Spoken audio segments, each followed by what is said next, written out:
Hello everyone, so today in this video we will going to discuss every single thing about SBI Junior Associate 2022। जैसे आपको मालूम है notification release हो चुका है और आपने उसके बारे में थोड़ा रिसर्च भी किया होगा, बट आई बैट अगर आप ये वीडियो देख लेते हो तो आपके पास SBI Junior Associate 2022 के रिगार्डिंग कोई भी डाउट नहीं बचेगा, दैट आई प्रॉमिस। देखिए, आज हम इस पर्टिकुलर वीडियो में ये सारे टॉपिक्स डिस्कस करने वाले हैं, जिसमें एज क्राइटेरिया है, LPT that is language proficiency test है, वैकेंसीज़ के बारे में हम थोड़ा डिस्कस करेंगे, फॉर्म किस स्टेट से भरना चाहिए, प्रेफर्ड स्टेट क्या होना चाहिए आपको होम पोस्टिंग मिलेगी या नहीं मिलेगी अगर आप दूसरे स्टेट से फॉर्म भरते हो तो, कट ऑफ ट्रेंड क्या रहा है SBI जूनियर एसोसिएट का अभी तक का, और इम्पॉर्टेंट डेट्स जो हैं वो, और उसके बाद हमारे पास ये तो है ही हमारा ये नोटिफिकेशन, तो उसके रिगार्डिंग भी हम थोड़ी सी यहाँ पे बात कर लेंगे। ये हमारा है नोटिफिकेशन, ठीक है। आई hope you got the point. चलिए, सो सबसे पहले एज की बात करें तो एज जो है, एज यहाँ पे जो बताई गई है तो आप देख पा रहे होंगे, ये मैंने हाईलाइट करके रखा है ऑलरेडी। एज लिमिट है age on 1st 2022 August, that is 1 August 2022 से आपकी एज कैलकुलेट होगी, जिससे आप 20 ईयर्स से कम नहीं होने चाहिए और 28 ईयर्स से ऊपर नहीं होने चाहिए, ठीक है। आप कम कैसे नहीं होने चाहिए, मतलब the candidate must have been born not earlier than 2 August 94 and not later than 1 August 22। I hope you got the point, इससे आपको आइडिया लग जाएगा। और इसके अलावा जो आपकी कैटेगरी लगती है तो उसके हिसाब से यहाँ पे एज रिलैक्सेशन दिया हुआ है, ठीक है। आई होप पिक्चर क्लियर हो रही होगी थोड़ी। तो हम एज क्राइटेरिया उसके अकॉर्डिंग आपको काउंट करना है, ठीक है। So age criteria now talking about LPT जो है, LPT इस बार मेरे हिसाब से मेरे को ऐसा लग रहा है कि LPT थोड़ा सा स्ट्रिक्ट होगा।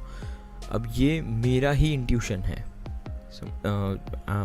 और कहीं पे मैं ये नहीं कह रहा कि ये होगा ही होगा, बट इस बार IBPS का जैसे फॉर्म मैंने लास्ट टाइम SBI JA दिया था, तो उस टाइम पे जब मैंने फॉर्म भरा था उसमें और इसमें थोड़ा सा डिफरेंस है कि उसमें जब मैंने फॉर्म भरा था तब पर्टिकुलर लैंग्वेज के बारे में एक ही बार पूछा था, और इस बार जब मैंने फॉर्म भरा है तो लैंग्वेज के बारे में 2 बार पूछा गया है कि आप जिस स्टेट से फिल कर रहे हो उसकी रिस्पेक्टिव लैंग्वेज आपको आती है या नहीं, जो लोकल लैंग्वेज है, जो रीजनल लैंग्वेज है, वो आपको आती है या नहीं। सेकेंड थिंग, जब आप फॉर्म लास्ट में फिल करते हो तो वहाँ पे एक ऑप्शन आता है कि how many language do you know.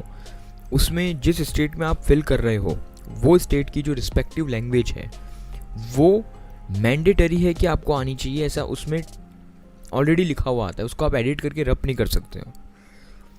Let's say अगर आप गुजरात से फॉर्म फिल कर रहे हो तो आपका जो गुजराती लैंग्वेज जो होगा वो ऑलरेडी लिखा हुआ होगा वो लैंग्वेज नोन में, जिसको आप एडिट नहीं कर सकते हो। I hope you got the point. So इस बार मेरे को ऐसा लग रहा है, जस्ट मतलब मेरा इंट्यूशन ऐसा कह रहा है कि ये इस बार जो लैंग्वेज प्रोफिशिएंसी टेस्ट होगा वो थोड़ा सा स्ट्रिक्ट होगा, जैसा RBI का होता है वैसा। अब ये मेरा मानना है ऐसा, ठीक है। इस पे मैं ये नहीं कह रहा कि ये ऐसा श्योर होगा ही। बाकी अब तक SBI का ट्रेंड ऐसा है कि अब तक जब भी लैंग्वेज प्रोफिशिएंसी टेस्ट हुआ है तो वो फॉर्मेलिटी के लिए हुआ है। अगर उसमें आपको लैंग्वेज नहीं भी आती है एक बार को, तो आपको एटलीस्ट थोड़ा बहुत भी अगर ऊपर का आता है, थोड़ा बहुत भी आप समझ सकते हो, तो आप you are good to go, ठीक है। अभी तक जिस हिसाब का ट्रेंड चला है SBI का, उस हिसाब का। अब ये पर्टिकुलर इन्फॉर्मेशन का सोर्स YouTube और कोरा है, ठीक है। सेकेंडली, अब आते हैं वैकेंसीज़ पे। तो पर्टिकुलर वैकेंसीज़ कोई स्टेट्स में कम है और कोई स्टेट में तो है भी नहीं, और कोई स्टेट में बहुत ज़्यादा है। बहुत ज़्यादा इन द सेंस, ज़्यादा तो है रिस्पेक्टिव स्टेट्स के, बट पिछली बार से ज़्यादा है या नहीं वो पर्टिकुलर स्टेट पे डिपेंड करता है। अब देखिए, वैकेंसीज़ का डाउनफॉल तो शुरू हो ही गया है, वो आप देख ही रहे होंगे, सब्सिडरी बनाई है उसके बाद से। तो हाँ, वो तो डाउनफॉल शुरू हो गया है, बट द थिंग इज़ कि वैकेंसीज़ अब भी 5000 के ऊपर आ रही है, मतलब 5000 का काउंट उसने अचीव करा है वैकेंसी ने। तो जाहिर सी बात है ये एक अच्छी अपॉर्चुनिटी है। नेक्स्ट, वैकेंसीज़ इंक्रीज़ हो भी सकती है और नहीं भी। तो आप सेफ साइड के लिए जितनी वैकेंसीज़ प्रिंटेड है नोटिफिकेशन में उतनी आप काउंट करके चलिए। इंक्रीज़ होने के चांसेस तो होते ही हैं हर एक ऑर्गेनाइजेशन में, क्योंकि बाय द टाइम जब ये प्रोसेस कंप्लीट होता है उस टाइम तक भी रिटायरमेंट होता है, तो उस टाइम में फिर से वैकेंसीज़ मतलब सीट्स वैकेंट हो जाती हैं। तो अल्टीमेटली वैकेंसीज़ तो जनरली इंक्रीज़ होती ही हैं, चाहे वो एक हो बट होगी, ठीक है। नेक्स्ट, अब आते हैं कि फॉर्म कौन से स्टेट से फिल करना चाहिए, कौन सा प्रेफर्ड स्टेट होना चाहिए। तो अगर आप लैंग्वेज प्रोफिशिएंसी टेस्ट को अगर हम अभी तक के ट्रेंड में जैसा अभी चलता आ रहा है उसके हिसाब से देखें तो आप कोई से भी स्टेट से फॉर्म फिल कर दीजिए जिसमें आपका मन है। याद रहे कि स्टेट्स फिल करते टाइम दो तीन बातों को माइंड में रखेंगे कि आपको एटलीस्ट 3 to 5 years वहीं पे सर्व करना है, ठीक है। उसके बाद ट्रांसफ़र होगा या नहीं उसकी भी श्योरिटी नहीं है। हो सकता है जब तक आप उस बैंक में रहो तब तक आपको वहीं सर्व करना पड़े, हो सकता है आपका कभी ट्रांसफ़र ना हो। ये वर्स्ट केस सिनेरियो को पकड़ के चलना। अगर आप दूसरे एग्ज़ाम की प्रिपरेशन करना चाहते हो और ये इसको छोड़ना चाहते हो आगे इन फ्यूचर में, तो बात अलग है कि आप किसी और स्टेट से फिल कर दो और फिर दूसरे एग्ज़ाम को करेक्ट कर लो और फिर वहाँ से निकल लो। बट इन केस अगर आपका ये कोई मोटिव है नहीं कि दूसरी आपको एग्ज़ाम क्रैक करनी है, तो बेटर है कि आप अपने स्टेट से ही फिल करो, सो दैट ये पर्टिकुलर एग्ज़ाम क्लियर करने के बाद आप स्ट्रेस फ्री रहो कि आप अपने स्टेट में ही पोस्टिंग ले लो, ठीक है। ये मेरा पॉइंट था, बाकी आपकी मर्ज़ी है। जिस स्टेट में ज़्यादा वैकेंसी हो उस स्टेट में आप फिल कर सकते हो, in case if you are ready with change of your own state, ठीक है। अगर आप रेडी हो तो फिर ठीक है, तो कोई बात नहीं है।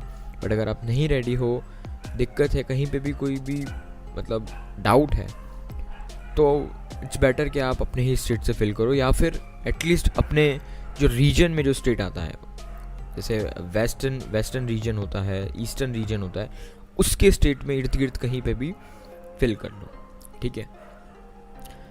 चलिए नेक्स्ट, होम पोस्टिंग जिसकी मैं बात अभी कर रहा था, वो जो चीज़ें आपको ध्यान में रखनी है वो ये है कि आपको होम पोस्टिंग मिलने के चांसेस कम है। कम मतलब बहुत कम है, लेस देन 10% मैं कहूँगा, अगर आपने दूसरे स्टेट से फॉर्म फिल करा है। क्यों?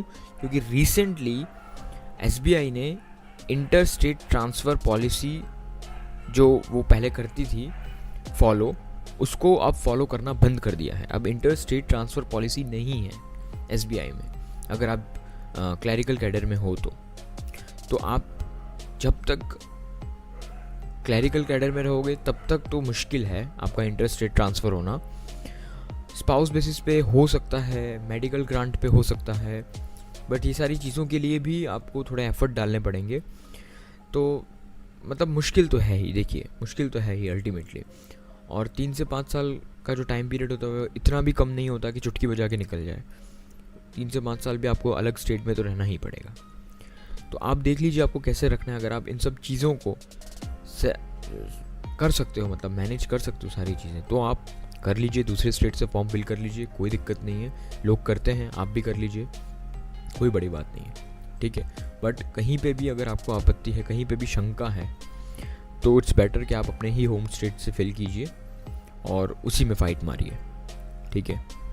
कट ऑफ ट्रेंड जो SBI का है वो स्टेट टू स्टेट वेरी करता है। ये क्योंकि क्लैरिकल कैडर की जॉब है तो इसमें स्टेट वाइज कट ऑफ होता है, तो जिसमें जाहिर सी बात है जिसमें ज़्यादा वैकेंसीज होंगी उसमें कट ऑफ जो होता है वो कम होता है, और जिसमें कम वैकेंसीज होंगी वो स्टेट में कट ऑफ पर जनरली ज़्यादा होता है। तो भी अब मैं ये नहीं कह रहा हूँ कि आप इसी को वो मान लें, थंब रूल कर लें और इसी के हिसाब से आप फॉलो करें, बट आपका एटलीस्ट इतना होना चाहिए कि आप 85 टारगेट करके चलो, 85 से 90 तक का आप टारगेट करके चलो, ठीक है। उसके बाद फिर जो होगा वो भगवान के हाथ में है, और बट एटलीस्ट आप इतना टारगेट तो करके चलो। ये एटलीस्ट मैंने बताया, एटलीस्ट, ठीक है। मैक्सिमम जितना आप एफर्ट मार सकते हो उतना आप मारो, बट एटलीस्ट आपका इतना तो गोल होना ही चाहिए, तो आप सेफ जोन में रहोगे। ठीक है, कट ऑफ ट्रेंड को देखना भी मत, और इस चीज़ पे बात करना भी बहुत सही नहीं है, इस चीज़ पे बात करना। बट स्टिल लोगों की डिमांड होती है और लोग इन्हीं सब चीज़ों से अट्रैक्ट होते हैं, इसीलिए बहुत सारे यूट्यूबर्स को ये करना पड़ता है, सो दैट वो ऑडियंस को बता पाएँ कि ये सब चीज़ों पे ध्यान मत दो, जो जेन्युइन चीज़ें हैं, जो ऑथेंटिक चीज़ें हैं, उन पे ध्यान दो, जिससे रिज़ल्ट आप ला पाओ, जिससे आप आउटपुट निकाल पाओ। ठीक है, बट एटलीस्ट आप इतना तो टारगेट करके चलो ही। ठीक है, नेक्स्ट आता है इंपॉर्टेंट डेट्स, कि कौन सी डेट्स में एग्ज़ाम होने वाली है और कब तक आप फॉर्म फिल कर सकते हो। तो अकॉर्डिंग टू यूट्यूब बहुत सारे टीचर्स हैं जिनने प्रिडिक्ट करा है डेट कौन सी हो सकती है, तो उसमें जो डेट निकल के आ रही है वो है 4 नवंबर 2022। प्रीलिम की जो डेट है वो SBI JA प्रीलिम। ठीक है, तो इसके हिसाब से आप प्रिपरेशन अपनी करना, मान के चल लो यही डेट है, इस डेट को मानने में कोई हार्म नहीं है, मान लो यही डेट है और इसी के हिसाब से प्रिपेयर करो, सो दैट अगर डेट एक्सटेंड होती है या पोस्टपोन्ड होती है according to that particular source, तो भी आपके पास टाइम होगा, मतलब आप अल्टीमेटली एडवांटेज में ही रहेंगे। आई hope you got the point. अब चलिए, अब एक चीज़ और देख लेते हैं कि आप फॉर्म कब तक फिल कर सकते हो। तो जो फॉर्म है,